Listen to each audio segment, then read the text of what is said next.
Hello पिलामाने तुम मानक आउ एक नुआ वीडियो को आउ थे स्वागत जनाऊँगी। यहाँ आम पार्ट 2 करुचे। पार्ट 1 आम कर पठे देचु। यहाँ हूँ तुम पार्ट 2। बर्तमान पार्ट 2 आम जितने अधारू छाड़ी से अधारू आम पढ़ा है। तुम विषय ना हूँ कौन तुम विषय ना कौन था तुम विषय ना था the weed that wants hearts. तो ये विषय आम जो अधारू छाड़ी से अधारू स्टार्ट करिया। देख The king wrote a poem. She began her voice trembling.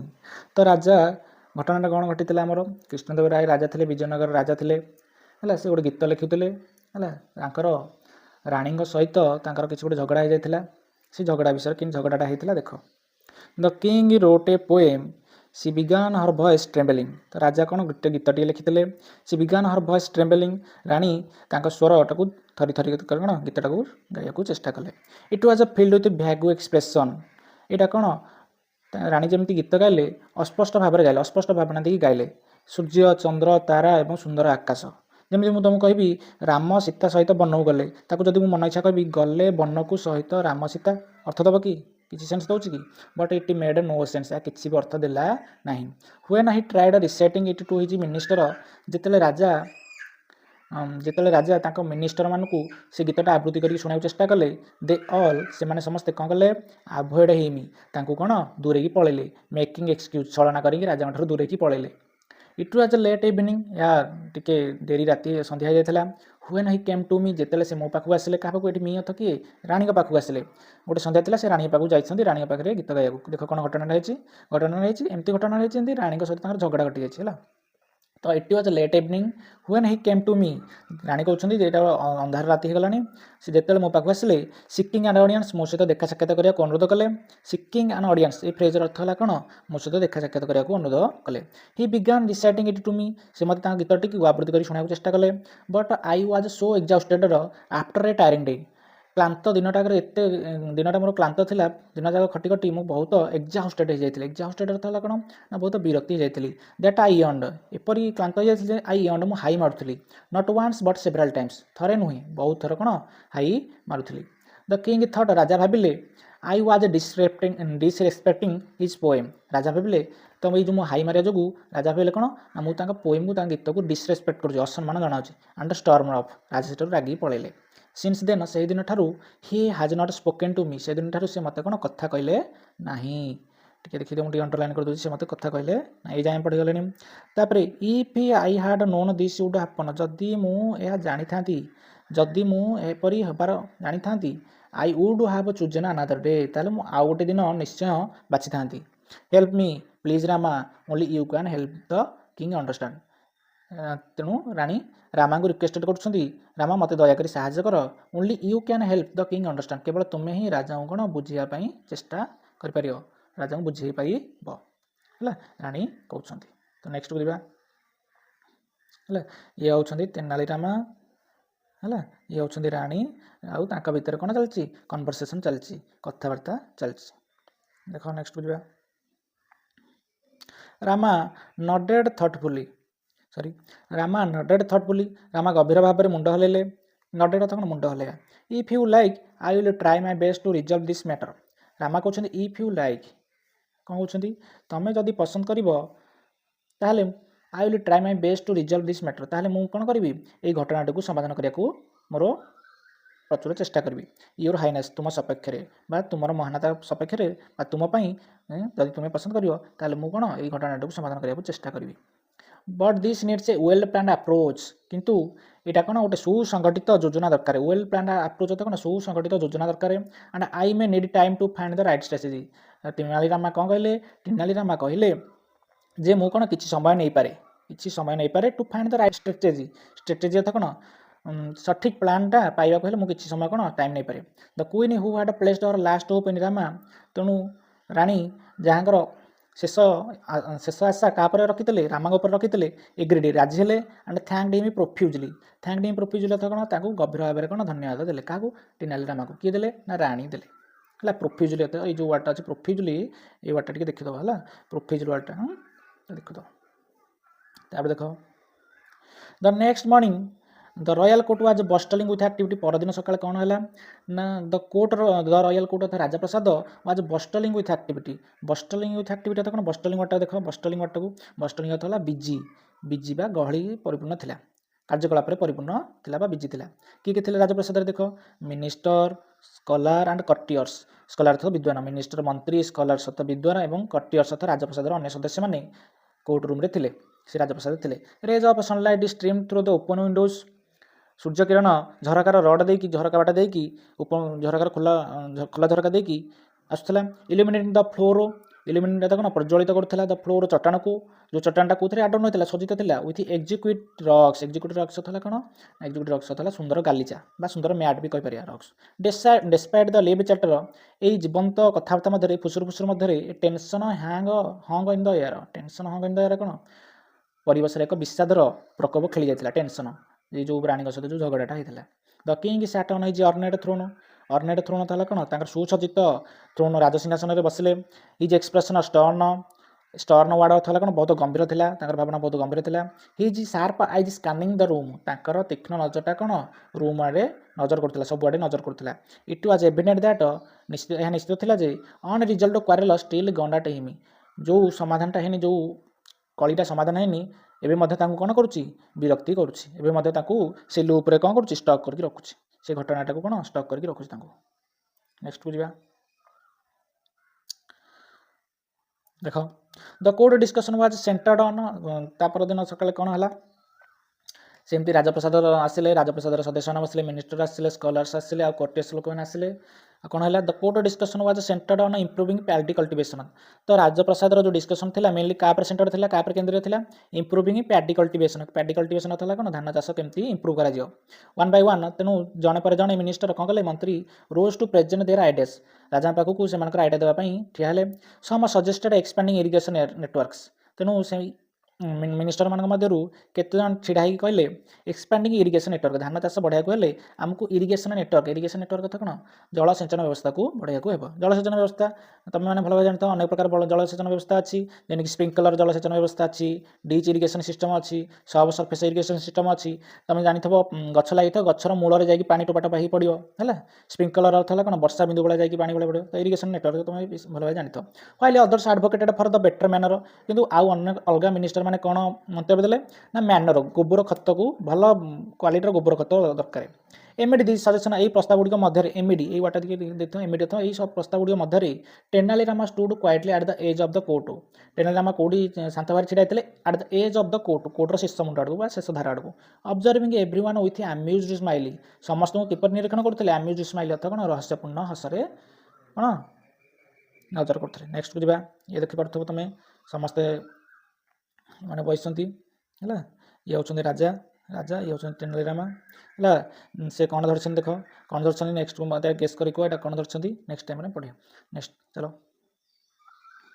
Finally the king called upon Rama finally शेष में राजा क्या डकाइले तेनाली रामा को डकाइले the chatter in the court died down chatter अर्थ कौन फुसफुसरू कोर्टे जो फुसफुस चलता डाइड डाउन धीरे धीरे शांत है जिते समस्त आखि क्या पड़ा तेनाली रामा उपरू पड़ा Ram approach the throne Ram राजसिंहासन आड़क आसिले carrying a plate full of paddy seed हाथ में कौन धरिक आसिले धान मंजी धरिक आसिले गोइंग लो मुंड नुआई ही बिगान से कहले योर मैजेस्टी हे राजा I bring you a revolutionary type of paddy seeds मु तुम्हें एक आश्चर्यजनक धान मंजी आनी इफ दीज आर सोन जदि यह बुणा जाए the yield will be 3 times ताहले फसल कौन हम 3 गुण हम greater than the current results बर्तमान जी फलुची ताठू कौन 3 गुणा हम बोली किए कहले तेनाली रामा कहले बुझिपाल नेक्स्ट को जिबा a murmur swept through the room समस्त मंत्री मान फुसुर फुसुर ये केमती हम 3 गुणा केमती हम वन ऑफ द कटेशन known for his sarcasm one of the courtiers known for his sarcasm courtiers तो कौन राजप्रसाद गोटे सदस्य जी कि तार व्यंगात्मक गुण प्रसिद्ध whispered just loud enough to be heard whispered गुणगुण होगी गोटे कहला जे समस्त को शुणा आई वंडर कौन कहला गुणगुण होगी कौन कहला आई वंडर हसिकी कहला व्यंगात्मक सार्काजम तो कौन व्यंगात्मक हसी हसिकी कहला कौन कहला I wonder if these are magic seeds मु आश्चर्य जदि यह मैजिक मंजी होता है जादूगरी मंजी होता है नेक्स्ट ताले ହି ସାଲ୍ କ୍ଲାଇମ୍ ଦେ ଗ୍ରୋ ୱିଦାଉଟ୍ ୱାଟର୍। ତାହେଲେ ଏହା ନିଶ୍ଚୟ କ'ଣ ପାଣି ବିନା ହେଉଥିବ, ତାହେଲେ ତ ତାକୁ ଆମେ ମେସେଜ କହିବା ନା। ଆନଦର ମଟର୍ଡ, ଆଉ ଜଣେ ମଟର୍ଡ ଗୁଣଗୁଣ ହେଇ କହିଲା କ'ଣ, ପରହାପ୍ସ ହି ଫାଉଣ୍ଡ ଦେମ୍ ଅନ୍ ମୁନ୍, ବୋଧେ ହୁଏ ଏଟାକୁ କେଉଁଠି ପାଇଥିବ, ଚନ୍ଦ୍ରରେ ପାଇଥିବ। Sneakers ରିପେଲ୍ଡ throw the court, sneaker ଅର୍ଥ କ'ଣ, ସମସ୍ତେ କ'ଣ କୁନ୍ଥେଇ କୁନ୍ଥେଇ ହସିଲେ ହେଲା। ଦ କିଙ୍ଗ ଫ୍ରଣ୍ଟ ଅନଇମ୍ପ୍ରେସ୍ଡ, ରାଜା ତାଙ୍କ ମୁଣ୍ଡଟାକୁ ଟିକେ ମଥାଟାକୁ ଟିକେ ବାଡ଼େଇ ଦେଲା ହାତରେ, ଅନଇମ୍ପ୍ରେସ୍ଡ ଦୁଃଖରେ। ଦ୍ୟାଟ୍ ସାଉଣ୍ଡସ୍ ଆବସର୍ଡ, ଯେଉଁଟାକି ବହୁତ ଅନୈତିକ ଥିଲା। ତାପରେ ରାଜା କ'ଣ କଲେ, ହି ମଟର୍ଡ, ରାଜା କ'ଣ ଗୁଣଗୁଣ ହେଇ କଲେ, ଉଚ୍ଚାରଣ କରି କହିଲେ, such cultivation would need special soil manure and pest and insect repellents. ରାଜା କହିଲେ ତାହେଲେ ସେଇ ଯେଉଁ ଫସଲଟା ଚାଷ ହେବ ସେ ନିଶ୍ଚୟ କ'ଣ କ'ଣ ନେଉଥିବ, ସ୍ପେଶାଲ ସଏଲ୍, ସ୍ପେଶାଲ ମାଟିରେ କରାହେଉଥିବ, ସ୍ୱତନ୍ତ୍ର ମାଟିକା, ତା ପାଇଁ ସ୍ପେଶାଲ ମ୍ୟାନର, ସ୍ପେଶାଲ କୀଟନାଶକ ଔଷଧ, ସ୍ପେଶାଲ ଗୋବର ଖତ ଦରକାର, ସ୍ପେଶାଲ ପେଷ୍ଟ ଦରକାର, ଇନସେକ୍ଟ ରିପେଲାଣ୍ଟସ୍ କଣ, ପୋକ ନିବାରକ ଔଷଧ ମଧ୍ୟ ଦରକାର। ଇଫ୍ ବାଇ ଚାନ୍ସ, ଯଦି କୌଣସି କାରଣରୁ ବା କୌଣସି କାରଣବଶତଃ ସମଥିଙ୍ଗ ୱେୟାର ଟୁ ରଙ୍ଗ, କିଛି ବି ଭୁଲ ହୋଇଯାଏ, ଆୱାର ଫାର୍ମର୍ସ ଉଡ୍ ସଫର, ତାହେଲେ ଆମ ଚାଷୀ ଭାଇମାନେ କ'ଣ ହେବେ, ଯନ୍ତ୍ରଣା ପାଇବେ। ରାମା ସ୍ମାଇଲି ଅନଫେଜ୍ଡ, ରାମା କ'ଣ ଅନଫେଜ୍ଡ ଅର୍ଥ କ'ଣ, ନଟ୍ ଓନ୍ଲି ବ୍ୟସ୍ତ ବିବ୍ରତ ନ ହେଇକି ହସୁଥିଲେ। That may be true your majesty but the real issue lies not with the seeds themselves but with the person who sows them. Tenali Rama ବ୍ୟସ୍ତ ବିବ୍ରତ ନ ହେଇକି ହସିକି କହିଲେ, କ'ଣ କହିଲେ, ଦ୍ୟାଟ୍ ମେ ବି ଟ୍ରୁ, ତାହା ସତ ହେଇପାରେ, କ'ଣ ସତ ହେଇପାରେ, ଯଦି କ'ଣ ସତ ହେଇପାରେ, ଯେଉଁ ତୁମେ ଯେଉଁ ସ୍ପେଶାଲ ପ୍ୟାଡି ସିଟ୍ସ ଆଣିଛ, ଯଦି ତାକୁ ସ୍ପେଶାଲ ସଏଲ୍ ନ ଦିଆଯିବ, ମ୍ୟାନର ନ ଦିଆଯିବ, ପେଷ୍ଟ ନ ଦିଆଯିବ, ଇନସେକ୍ଟ ରିପେଲେଣ୍ଟ ନ ଦିଆଯିବ, ତାହେଲେ ସେ କେମିତି 3 ଗୁଣା ଫସଲ ଦେବ। ତେଣୁ ଏଇ କଥାଟାକୁ କ'ଣ କହିଲେ, ହଁ ତାହା ସତ ହେଇପାରେ, ହେ ରାଜା ତାହା ସତ ହେଇପାରେ, but the real issue lies not with the seeds, main ପ୍ରୋବ୍ଲେମଟା ମଞ୍ଜି ଜାତ ନାହିଁ, but with the person who sows them, ଯେଉଁ ଲୋକଟା ତାକୁ ବୁଣିବ, ସୋଜ୍ ଅର୍ଥ କ'ଣ, ବୁଣିବ। ତେଣୁ ରିଏଲ୍ କଥାଟା କେଉଁଠି ଅଛି, ମଞ୍ଜିରେ ନାହିଁ, ଯେଉଁ ଲୋକଟା ତାକୁ ବୁଣିବ ତାଠି ଅଛି। ଦେଖ, a hush fell over the court as Rama's words hung in the air. Hush ତ କ'ଣ, ଏକ ସାଇଲେନ୍ସ, ଏକ ନିରବର ଛାୟା ଚାରିଆଡ଼େ କ'ଣ ବିଛେଇ ହେଇଗଲା, ଯେମିତି ରାମା ଏଇ ଶବ୍ଦଟା କହିଲା। ଦ କିଙ୍ଗସ୍ ଆଇ ବ୍ରୋଜ୍ ଫ୍ୟୁରୋଡ୍, ରାଜା କ'ଣ ଆଶ୍ଚର୍ଯ୍ୟର ସହିତ ଆଖି ପତାଟାକୁ ଟେକିଲେ। What is the wrong with the person who sows the seeds, ରାଜା କହିଲେ ତାହେଲେ ସେ ଲୋକଟା ଯେଉଁ ଲୋକଟା ବୁଣିବ ତା ସହିତ କ'ଣ ପ୍ରୋବ୍ଲେମ୍ ହେବ। ସ୍ପିକ୍ କ୍ଲିୟରଲି ରାମା, ହି ରୋଡ୍, ସେ ସାଙ୍ଗେ ସାଙ୍ଗେ ଗର୍ଜନ କରି କହିଲେ, ଜଲ୍ଦି କୁହ ରାମା, ତା ସହିତ କ'ଣ ଘଟିବ, କ'ଣ ଭୁଲ ଘଟିବ, କୁହ ଜଲ୍ଦି।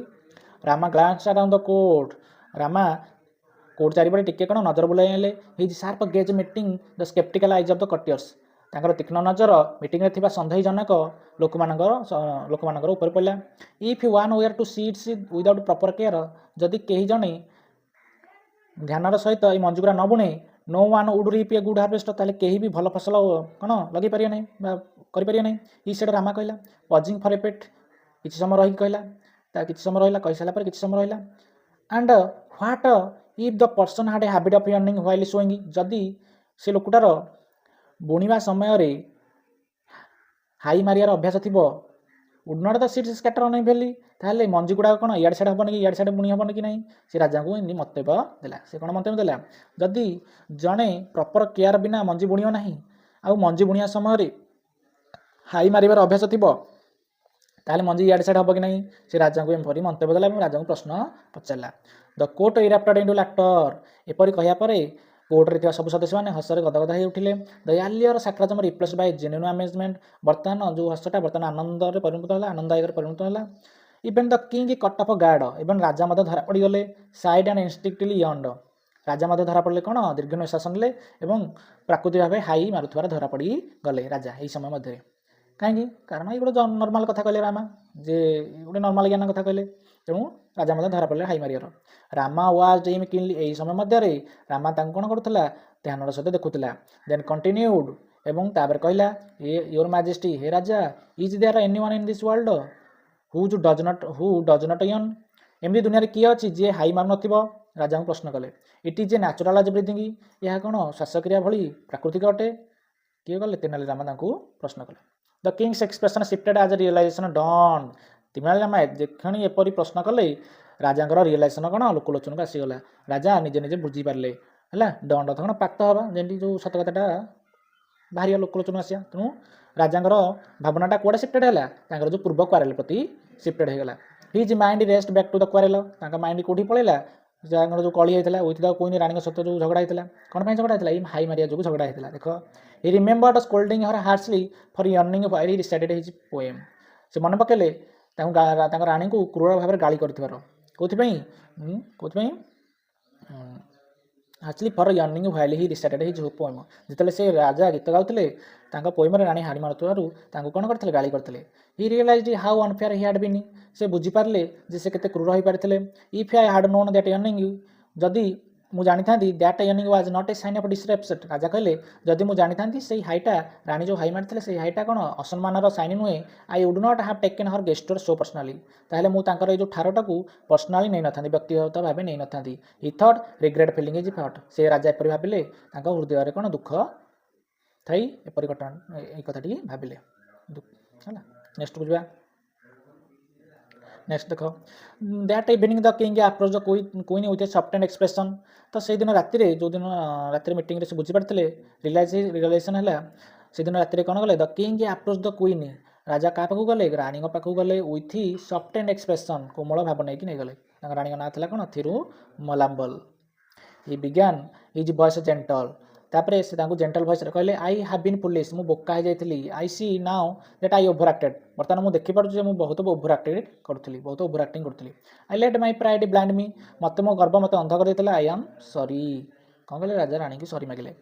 ଦ queen who had longed for this moment, ରାଣୀ ଯିଏକି ଏଇ ମୋମେଣ୍ଟକୁ, ଏଇ ମୁହୂର୍ତ୍ତକୁ ବହୁତ ସମୟ ହେଲା ଅପେକ୍ଷାରେ ଥିଲେ, ସ୍ମାଇଲ୍ ଆଣ୍ଡ ରିପ୍ଲାଏଡ୍, ହସିଲେ ଏବଂ ଉତ୍ତର ଦେଲେ, if you like we can leave this quarrel behind us. ଯଦି ଆପଣ ପସନ୍ଦ କରିବେ ତାହେଲେ ଆମେ ଘଟଣାକୁ ପଛରେ ପକାଇଦେବା ଏବଂ ଆଗକୁ ବଢ଼ିବା। I would very much like two listen to your poem, ମୁଁ ବହୁତ ବ୍ୟଗ୍ର ଅଛି ତୁମର କ'ଣ ଗୀତ ଶୁଣିବାକୁ। ରାମା ହୁ ହାଡ୍ ଅର୍କେଷ୍ଟ୍ରେଟେଡ୍ ଦିସ୍ ସେଟଲମେଣ୍ଟ, ତ ରାମା ଯିଏକି ଏଇ ସେଟଲମେଣ୍ଟଟାକୁ ଆରେଞ୍ଜ କରିଥିଲା, ଫେଲ୍ଡ ଭିକ୍ଟୋରିୟସ୍, ବିଜୟୀ ହେଲା। The king and queen later presented him with valuable gifts for his service. ପରବର୍ତ୍ତୀ ସମୟରେ ରାଜା ଏବଂ ରାଣୀ ପରବର୍ତ୍ତୀ ସମୟରେ କ'ଣ କଲେ, ତାର ଏଇ ନିଷ୍କାମ ସେବା ପାଇଁ ତାକୁ ଭ୍ୟାଲୁଏବଲ୍ ଗିଫ୍ଟସ୍ ଦେଲେ, ଉପହାର ଦେଲେ। The royal couple's bond was restored, couples ସହିତ କ'ଣ ଦମ୍ପତି ସ୍ୱାମୀ ସ୍ତ୍ରୀ କି କ'ଣ କହିବା, କପଲ୍ସ କହିବା। ଆଉଥରେ ପୁନଃସ୍ଥାପିତ ହେଲା, ତାଙ୍କ ଭିତରେ ଥିବା ବନ୍ଧନ ଆଉଥରେ ପୁନଃସ୍ଥାପିତ ହେଲା, ଆଉଥରେ ତାଙ୍କର ଭିତରେ ଥିବା ଲଭ ଆଉଥରେ ପୁନଃସ୍ଥାପିତ ହେଲା। And the palace brimmed once again, brimmed ଅର୍ଥ କ'ଣ, ପୁନଃ ଉଛୁଳି ଉଠିଲା। କୋଉଠି ଉଛୁଳିଲା, ଦି ଜୟ ଆଣ୍ଡ ଲାଫ୍ଟର, ହସ ଆଉ ଆନନ୍ଦରୁ ପୁନଃ ଉଛୁଳି ଉଠିଲା। ତ ତମର ଏଇ ବିଷୟ ସଇଲା। ଦେଖ ଇଆଡ଼େ ଏଇଠି କୋଶ୍ଚିନ୍ ଅଛି, ବୁଝିପାରୁଛ କି ନାହିଁ? ଆମର ଏବେ ସମୟ ହେଇଗଲାଣି, 20 ମିନିଟ୍ ହେଇଗଲାଣି। ଏତିକି ପାଠ ଶେଷ କରୁଛେ ଏତିକିରେ। ନେକ୍ସଟ ଟାଇମ୍ ଆମେ କୋଶ୍ଚିନ୍ରେ ଭେଟ ହେବା ହେଲା। ଠିକ୍ ଅଛି।